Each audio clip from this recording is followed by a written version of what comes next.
My dear students, आज हम नया टॉपिक स्टार्ट करने जा रहे हैं और ये बहुत ही महत्वपूर्ण टॉपिक है डी ब्लॉक एलिमेंट्स और ट्रांजिशन एलिमेंट, जिन्हें संक्रमण तत्व आप कहते हो। क्या है ट्रांजिशन एलिमेंट्स और क्या है इनकी जनरल प्रॉपर्टी, तो आज हम डिस्कस करेंगे डी ब्लॉक एलिमेंट्स पर। My dear, elements in which the differentiating electron enters into n-1d subshell, वे एलिमेंट्स जिनके पेनल्टीमेट अंतिम से पूर्व के कोष में सेल में 9 से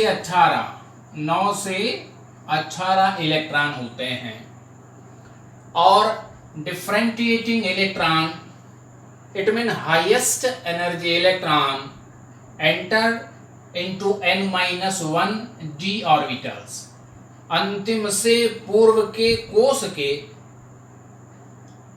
d ऑर्बिटलों में इलेक्ट्रॉन क्रमशः प्रवेश पाते हैं। तो ये जो एलिमेंट्स हैं ये कहलाते हैं डी ब्लॉक एलिमेंट्स। देखिए, डी ब्लॉक एलिमेंट्स में ट्रांजिशन एलिमेंट किस प्रकार से इनसे थोड़े भिन्न हैं, इस पर हम डिस्कस करेंगे। कहता है elements having incomplete n-1d subshell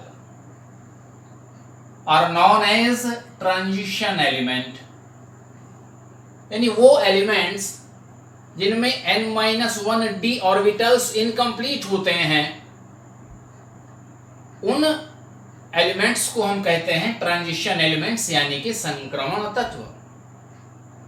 किस प्रकार से डिफाइन करें ट्रांजिशन एलिमेंट्स को? दोज डी ब्लॉक एलिमेंट्स, यानी वे डी ब्लॉक तत्व which possess incompletely filled d orbitals in their ground state और in ion existing in chemically significant oxidation state।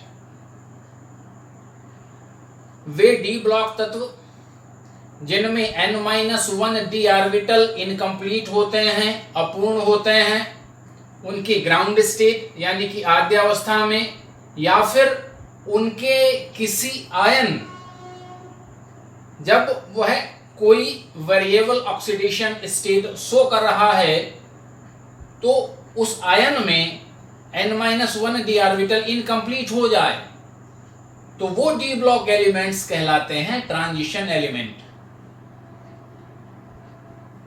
So we can say all the transition elements are D block element, क्योंकि जितने भी transition element हैं वो सारे के सारे D block element तो हैं, लेकिन all the D block elements are not transition element, क्योंकि सभी डी ब्लॉक एलिमेंट्स में n-1d ऑर्बिटल इनकम्प्लीट नहीं होता है। न तो उनकी ग्राउंड स्टेट में n-1d ऑर्बिटल इनकम्प्लीट होते हैं और ना ही उनके आयन की किसी ऑक्सीडेशन स्टेट में n-1d ऑर्बिटल इनकम्प्लीट होते हैं। जैसे हम एग्जांपल दे सकते हैं 3d सीरीज, 4d सीरीज और 5d सीरीज में। देखिए, जिंक, कैडमियम और मरकरी, जिंक, कैडमियम और mercury should not be transition element. ये ट्रांजिशन एलिमेंट नहीं है, लेकिन डी ब्लॉक एलिमेंट है, क्योंकि इनमें जो डिफरेंटिएटिंग इलेक्ट्रॉन है, जो हाईएस्ट एनर्जी इलेक्ट्रॉन है, वो n-1d ऑर्बिटल में ही फिल हो रहा है यहां पे। ठीक है, अब डिफरेंटिएटिंग इलेक्ट्रॉन आ रहा है n-1d ऑर्बिटल्स में, इसलिए डी ब्लॉक एलिमेंट तो हैं, लेकिन ट्रांजिशन एलिमेंट नहीं है। क्यों नहीं है? क्योंकि n-1d ऑर्बिटल न तो इनकी ग्राउंड स्टेट में इनकम्प्लीट होते हैं और ना ही किसी आयन की जब ये ऑक्सीडेशन स्टेट रिप्रेजेंट कर रहा है तब n-1 d ऑर्बिटल इनकम्प्लीट होते हैं। हालांकि मरकरी वेरिएबल वैलेंसी परिवर्तित संयोजकता प्रदर्शित करता है ट्रांजिशन एलिमेंट्स के समान। ट्रांजिशन एलिमेंट्स का एक स्पेसिफिक प्रॉपर्टी है कि ये वेरिएबल वैलेंसी शो करते हैं। मरकरी भी वेरिएबल वैलेंसी शो करता है, 1 और 2, +1 और +2 की ऑक्सीडेशन स्टेट शो करता है। लेकिन जो ट्रांजिशन एलिमेंट हैं, ये transition element variable valency show करने में n-1 d और ns इलेक्ट्रॉन का यूज करते हैं। ns इलेक्ट्रॉन और n-1 d इलेक्ट्रॉन का यूज करते हैं, जबकि मरकरी केवल ns इलेक्ट्रॉनों का ही यूज करता है। तो यहाँ पर मरकरी द्वारा प्रदर्शित जो वेरिएबल ऑक्सीडेशन स्टेट है वो ट्रांजिशन एलिमेंट्स द्वारा प्रदर्शित variable valency variable oxidation state से भिन्न होती है। Zinc variable oxidation state show ही नहीं करता है और ना कैडमियम शो करता है। इनके n-1 d ऑर्बिटल कंप्लीट होते हैं और स्टेबल होते हैं, स्थायी होते हैं। तो जिन डी ब्लॉक एलिमेंट्स के n-1 d ऑर्बिटल पूर्ण और स्थायी होते हैं वे डी ब्लॉक एलिमेंट तो हैं, लेकिन वो ट्रांजिशन एलिमेंट नहीं है। क्लियर हो गई बात? ठीक है। अब बात करें कि पीरियोडिक टेबल में इन एलिमेंट्स को हमने कहां रखा है। देखिए, पीरियोडिक टेबल के जितने भी वी वर्ग हैं, जितने भी वी वर्ग हैं और साथ में जो एर्थ वर्ग है, एर्थ वर्ग और सभी वी वर्गों के जो तत्व हैं जो पीरियोडिक टेबल में एस और पी ब्लॉक एलिमेंट्स के बीच में रखे गए हैं, एस ब्लॉक एलिमेंट से आगे किंतु पी ब्लॉक एलिमेंट से पहले। ठीक है, जितने भी वी वर्ग हैं और एर्थ वर्ग हैं उसमें इन transition elements D block elements को रखा गया है। अगर IUPAC के अकॉर्डिंग हम देखेंगे तो group number 3rd, 4th, 5th, 6th, 7th और एर्थ में 3 वर्टिकल कॉलम है, 8, 9, 10 और 11 और 12, यानी 3 से लेके 12 तक के जो वर्ग हैं उसमें जो एलिमेंट हैं वो सारे के सारे ट्रांजिशन एलिमेंट हैं और all the transition elements are metal. ये सभी के सभी क्या हैं? धातुएं हैं। ठीक है, ट्रांजिशन मेटल्स हम इनको कहते हैं, संक्रमण धातुएं हम इनको कहते हैं। ठीक है, इनकी जो सीरीज हैं डी ब्लॉक एलिमेंट्स की वो मुख्यतः 4 सीरीज हैं, 4 इसकी श्रेणियां हैं। जो 4 मुख्य श्रेणियां हैं इसकी, प्रथम 3 श्रेणियां ज्यादा इंपॉर्टेंट हैं। इसे कहते हैं 3D संक्रमण श्रेणी, 3D सीरीज। स्कैंडियम 21 से स्टार्ट होती है और Zn 30 तक जाती है। ठीक है, 4D सीरीज इसे कहते हैं 4D संक्रमण श्रेणी। यूटेरियम 39 से स्टार्ट होती है और कैडमियम 48 तक जाती है। 5D सीरीज 5D संक्रमण श्रेणी, लैंथेनम 57 के बाद आता है HF 72, हाफेनियम 72 और 72 से लेके फिर Hg 80 तक, ये 5D संक्रमण श्रेणी है। अब लैंथेनम 57 और HF 72 के बीच में जो एलिमेंट्स आते हैं, सीरियम 58 से लेके ल्यूटेशियम 71 तक, ये 14 एलिमेंट्स हैं जिन्हें हम लैंथेनाइट्स कहते हैं। ठीक है, तो यहाँ पे लैंथेनाइट्स रखे गए हैं, यानी 4F सीरीज यहाँ के जो एलिमेंट हैं वो यहाँ पे इनके बीच में रखे गए हैं। लैंथेनम 57 के बाद यहाँ से 5D संक्रमण श्रेणी स्टार्ट होती है और उसके बाद सीधे जंप करके HF 72 72 पे जाती है और फिर यहाँ से कंटिन्यू हो जाता है Hg 80 तक। ठीक है, इसी प्रकार से 6D सीरीज जिसे 6D संक्रमण श्रेणी कहते हैं। ठीक है, इसमें एक्टिनियम 89 के बाद जंप करके ये जाती है रदरफोर्डियम 104 और यहां से फिर कंटिन्यूस चली जाती है कॉपरनीशियम 112। यहाँ पे 89 से और 104 के बीच में जो एलिमेंट आते हैं, थोरियम 90, TH 90 से लॉरेंसियम 103 तक, ठीक है। ये आते हैं सीरियम 58 से ल्यूटीशियम 71 तक। तो ये तो लैंथेनाइड्स हैं और ये एक्टिनाइड्स हैं, यानी कि 5F सीरीज के एलिमेंट हैं, यहां पे रखे गए हैं बीच में। हालांकि जो लैंथेनाइड्स हैं और एक्टिनाइड्स हैं ये केवल काउंटेबल हैं, इसमें काउंट किए जाते हैं, ये केवल काउंट किए जाते हैं इन पीरियड्स में, लेकिन इनको इन पीरियड्स में कोई प्लेस दिया नहीं गया है। ये लैंथेनाइड्स और एक्टिनाइड्स पीरियडिक टेबल के नीचे 2 क्षैतिज कॉलमों में रखे गए हैं अलग, ठीक है, लेकिन काउंट होते हैं इन पीरियड्स में। अब हम बात करें electronic configuration of transition elements, बात करेंगे 3D सीरीज की। देखिएगा, चाहे 3D सीरीज हो, चाहे 4D सीरीज हो, चाहे 5D सीरीज हो, चाहे 6D सीरीज हो, इसमें जो डिफरेंटिएटिंग इलेक्ट्रॉन है वो n-1 d ऑर्बिटल में ही एंटर करता है। जैसे 3D सीरीज में 3D ऑर्बिटल में स्टार्ट होते हैं, 3D1 से 3D10 तक जाते हैं। 4s में या तो 1 इलेक्ट्रॉन होगा या 2 होंगे। 4D सीरीज में 4D ऑर्बिटल्स में इलेक्ट्रॉन फिलअप होते हैं 4D1 से 4D10 तक, और 5s में 0, 1 या 2 हो सकते हैं। 5D सीरीज में 5D ऑर्बिटल्स में इलेक्ट्रॉन फिलअप होना स्टार्ट होते हैं। सभी संक्रमण श्रेणियों में ये 10, 10, 10, 10, 10 की संक्रमण श्रेणियां हैं। इसमें भी 10 एलिमेंट हैं, इसमें भी 10 एलिमेंट हैं, यहाँ भी 10 हैं और यहाँ भी 10 एलिमेंट हैं। क्योंकि D में कितने इलेक्ट्रॉन मैक्सिमम भर सकते हैं? 10। अब D1 से स्टार्ट होकर D10 तक जाएगा तो कितने एलिमेंट्स में इलेक्ट्रॉनिक कॉन्फ़िगरेशन जाएगा? 1 से 10 से लेके 10, तो 10-10 एलिमेंट्स की ये सीरीज है। तो यहाँ पे D1 से स्टार्ट होगा, D10 तक जाएगा। 6s में 1 हो सकता है या 2 हो सकता है। इसी तरह 6D सीरीज में 6D ऑर्बिटल में इलेक्ट्रॉन फिलअप होना स्टार्ट होते हैं। 6D1 से 6D10 तक जाता है और 7s में 0, 1 या 2 हो सकता है, ठीक है।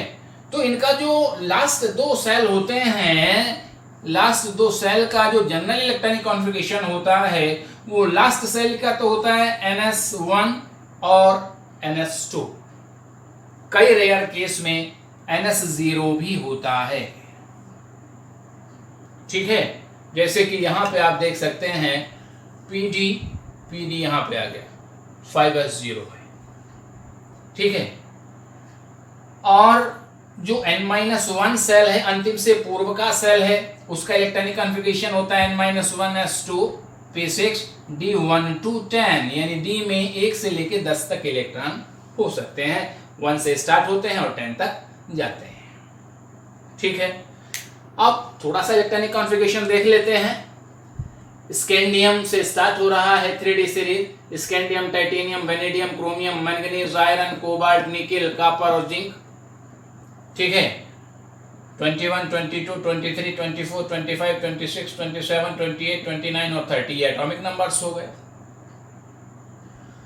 तो जो इनका इलेक्ट्रॉनिक कॉन्फ़िगरेशन मैंने बनाया है वो एनर्जी लेवल में नहीं बनाया है, वो इनका SPDF में जनरल इलेक्ट्रॉनिक कॉन्फ़िगरेशन बनाया है ताकि आप यह जान सकें कि इलेक्ट्रॉन इंटरनल ऑर्बिटल में फिलअप हो रहे हैं।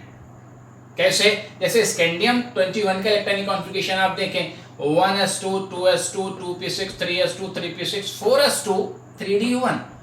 आपको पता है कि जो इलेक्ट्रॉन में इलेक्ट्रॉन फिलअप होते हैं ऑर्बिटल्स में वो एनर्जी लेवल के सीक्वेंस में होते हैं, ऊर्जा के बढ़ते हुए क्रम में भरे जाते हैं। यानी 4s में इलेक्ट्रॉन पहले फिलअप होगा, उसके बाद 3d में होगा, लेकिन 3d होते तो इंटरनल ही ऑर्बिटल हैं, बाहर थोड़ी ना चले जाते हैं। 4s के पीछे थोड़ी चला जाएगा 3d।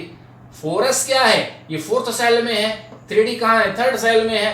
तो ये इंटरनल ऑर्बिटल हैं। क्योंकि इलेक्ट्रॉन इंटरनल ऑर्बिटल्स में भरते हैं, इसीलिए इन एलिमेंट्स को कहा जाता है ट्रांजिशन एलिमेंट, ठीक है। टाइटेनियम 22 देखें, 1s2, 2s2, 2p6, 3s2, 3p6, 4s2, 3d2। Vanadium 23 1s2 2s2 2p6 3s2 3p6 4s2 3d3। Chromium देखें 1s2 2s2 2p6 3s2 3p6 4s2 3d4। Electronic configuration होना चाहिए क्रोमियम का, लेकिन होता क्या है 4s1 3d5। तो इसमें हुआ क्या कि 4s से एक इलेक्ट्रॉन जंप करके 3d में आ जाता है। अगर इसका इलेक्ट्रॉनिक कॉन्फ़िगरेशन हो 3d4 4s2 तो 4s तो कंप्लीट है क्योंकि उसमें 2 इलेक्ट्रॉन है, और 3d4 क्या होगा, इनकम्प्लीट होगा। लेकिन जब 4s से एक इलेक्ट्रॉन जंप करके 3d में आ गया तो 4s1 हाफ फील्ड ऑर्बिटल हो गया और 3d5 ये भी हाफ फील्ड हो गया, तो दोनों हाफ फील्ड हो गए, तो ये मोर स्टेबल इलेक्ट्रॉनिक कॉन्फ़िगरेशन हो गया। 3d4 4s2 के कंपैरिजन में 3d5 4s1 अधिक स्थायी व्यवस्था है। इसलिए जो क्रोमियम है ग्राउंड स्टेट में 4s1 3d5 अवस्था में रहता है और यही क्रोमियम का सही इलेक्ट्रॉनिक कॉन्फ़िगरेशन है। ठीक है। मैंगनीज में देखें 1s2 2s2 2p6 3s2 3p6 4s2 3d5। Iron इसी प्रकार से देखेंगे 1s2 2s2 2p6 3s2 3p6 4s2 3d6। Cobalt 27 1s2 2s2 2p6 3s2 3p6 4s2 3d7। आप देख रहे हैं यहाँ पे डी में एक एक इलेक्ट्रॉन फिलअप होता चला जा रहा है। 3d7 हो गया। निकेल में कितना हो गया 4s2 3d8। कॉपर में यहाँ पे देखें, कॉपर का इलेक्ट्रॉनिक कॉन्फ़िगरेशन क्या होना चाहिए 4s2 3d9, लेकिन यहाँ पे भी वही व्यवस्था है 4s2 3d9। 4s2 कंप्लीट है, 3d9 इनकम्प्लीट है, तो 4s से एक इलेक्ट्रॉन जंप करके 3d में आ गया तो 3d10 कंप्लीट हो गया और 4s1 हाफ फील्ड हो गया, तो हाफ फील्ड कंप्लीट। ये एक अधिक स्थायी व्यवस्था है। 3d10 4s1 is more stable electronic configuration in the comparison of 3d9 4s2। तो 4s2 3d9 की अपेक्षा 4s1 3d10 अधिक स्थायी व्यवस्था है, इसलिए जो कॉपर 29 है ये ग्राउंड स्टेट में 4s1 3d10 अवस्था में रहता है और ये एक्सेप्शन यानी कि अपवाद प्रदर्शित करता है। ठीक है। Zn 30 1s2 2s2 2p6 3s2 3p6 4s2 3d10। तो यहाँ डी में आके कंप्लीट हो गया और ये सीरीज स्कैंडियम 21 से स्टार्ट आकर Zn 30 तक समाप्त हो जाती है। ठीक है। इसी प्रकार से मैंने 4D सीरीज का इलेक्ट्रॉनिक कॉन्फ़िगरेशन बनाया है जो यूटेरियम 39 से लेकर कैडमियम 40 तक जाता है।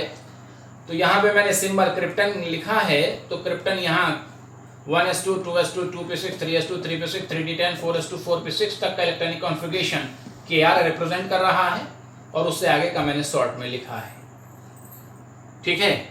इलेक्ट्रॉनिक कॉन्फ़िगरेशन है 5s2 4d1, यहाँ से स्टार्ट हुआ 5s2 4d2। ठीक है। नियोबियम में स्टार्ट हो गया 5s1 4d4, यहीं से इसमें एक्सेप्शन स्टार्ट हो गया। Molybdenum 42 5s1 4d5। Technetium exception प्रदर्शित नहीं करता है 5s2 4d5, इसका electronic configuration according to rule ही होता है। ठीक है। उसके बाद रोनेंथियम भी यहाँ पे एक्सेप्शन प्रदर्शित कर देता है 5s1 4d7। Ruthenium 5s1 4d8 और पैलेडियम का इलेक्ट्रॉनिक कॉन्फ़िगरेशन अपने आप में एक स्पेसिफिक इलेक्ट्रॉनिक कॉन्फ़िगरेशन है और यहाँ 5s में कोई इलेक्ट्रॉन नहीं होता है और 5s 0 होता है।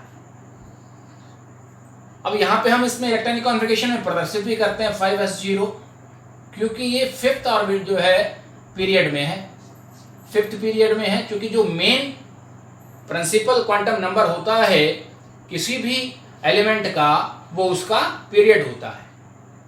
ठीक है। तो अगर मान लीजिए 5s 0 को हम समाप्त कर देंगे तो लास्ट वाला जो ऑर्बिटल होगा वो 4d10 होगा और इसके अकॉर्डिंग ये फिर 4th पीरियड में जाना चाहिए, जबकि ये 5th पीरियड में है। तो ये अपने आप में एक यूनिक इलेक्ट्रॉनिक कॉन्फ़िगरेशन है, स्पेसिफिक इलेक्ट्रॉनिक कॉन्फ़िगरेशन है और कई बार पूछ भी लिया जाता है, तो इसको आप याद रखिएगा कि इसका इलेक्ट्रॉनिक कॉन्फ़िगरेशन होगा 5s 0 4d10। ठीक है। सिल्वर 5s1 4d10 और कैडमियम अकॉर्डिंग टू रूल आ जाता है 5s2 4d10। ठीक है। तो क्लियर होगी बात यहाँ तक। तो आज हमने बात की D block elements, transition elements के इलेक्ट्रॉनिक कॉन्फ़िगरेशन। ठीक है। इनकी जो जनरल प्रॉपर्टी हैं इस पर हम डिस्कस करेंगे अगली वीडियो में। ओके।